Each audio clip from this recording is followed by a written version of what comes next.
بسم اللہ الرحمن الرحیم۔ دوستو، 9 محرم کا دن گزر کر جب 10 محرم کی رات آ گئی تو حضرت امام حسین رضی اللہ تعالی عنہ نے تمام ساتھیوں کو جمع کیا اور فرمایا کہ آپ لوگوں نے ہر مقام پر میرا ساتھ دیا، آپ حضرات کی جانثاری اور وفاداری رہتی دنیا تک زندہ اور باقی رہے گی اور لوگ اس پر فخر و ناز کرتے رہیں گے۔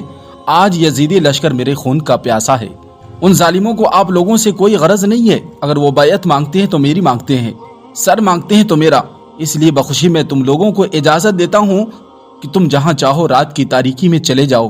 مگر تمام ساتھیوں نے عرض کیا، یا امام، ہم سب آپ کا ساتھ چھوڑنے کے لیے تیار نہیں ہیں، ہم لوگ اس لیے نہیں آئے کہ ہم آپ کا ساتھ چھوڑ کر چلے جائیں گے، ہمیں اپنے قدموں سے دور نہ کیجیے، اگر ہم آپ کو بلا و مصیبت کے اس میدان میں تنہا چھوڑ دیے تو بروز قیامت آپ کے نانا جان رسول اللہ صلی اللہ علیہ وآلہ وسلم کو کیا منہ دکھائیں گے اور دنیا ہمیں کیا کہے گی۔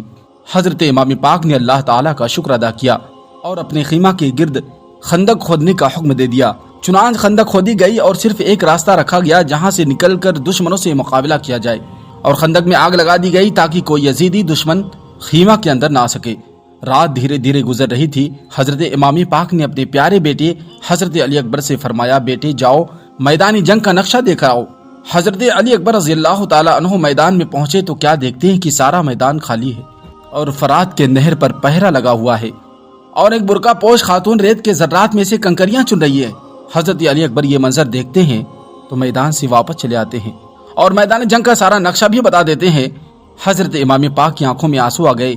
بیٹے حضرت علی اکبر نے رونے کا سبب دریافت کیا تو حضرت امام پاک نے فرمایا، بیٹا جس مقدس خاتون کو تم نے میدان کربلا میں کنکریاں اٹھاتے ہوئے دیکھا وہ میری امی جان سیدہ فاطمہ الزہرا رضی اللہ تعالی عنہا تھی۔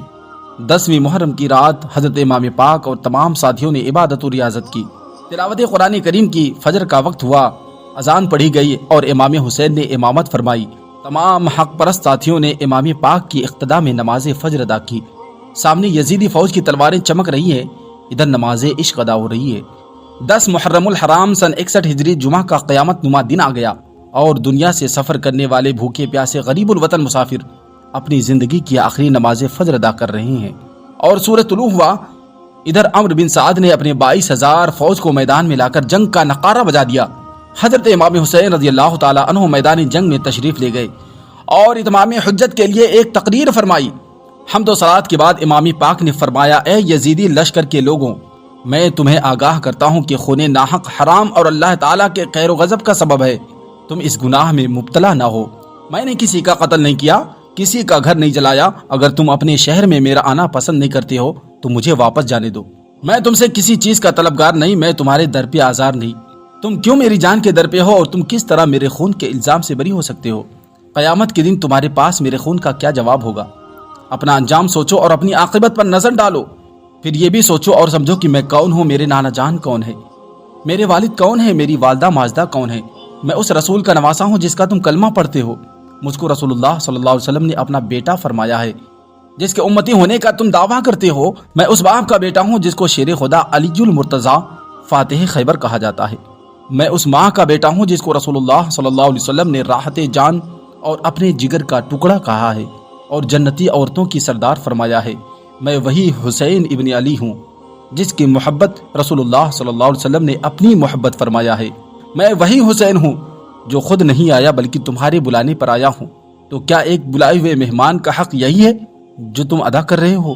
اب بھی وقت ہے کہ اپنے کیے ہوئے پر شرمندہ ہو جاؤ، ابھی توبہ کا دروازہ کھلا ہوا ہے، ورنہ بروز قیامت میرے اور میری اہل بیت کے خون کا تمہارے پاس کوئی جواب نہ ہوگا، تم دنیا و آخرت میں ذلیل و خوار ہو جاؤ گے۔ جب سرے محشر وہ پوچھیں گے ہمارے سامنے، کیا جواب جرم دو گے تم خدا کے سامنے؟ امام پاک علیہ السلام کی تقریر کا ان بدنصیبوں پر کوئی اثر نہ ہوا اور ظالموں نے شور و غل مچانا شروع کر دیا۔ کہنے لگے، اے امام حسین، آپ کے فضائل و مناقب سے ہم اچھی طرح واقف ہیں، لیکن اس وقت یہ مسئلہ نہیں ہے، اس وقت تو جنگ کے لیے آپ کسی کو بھیجیے۔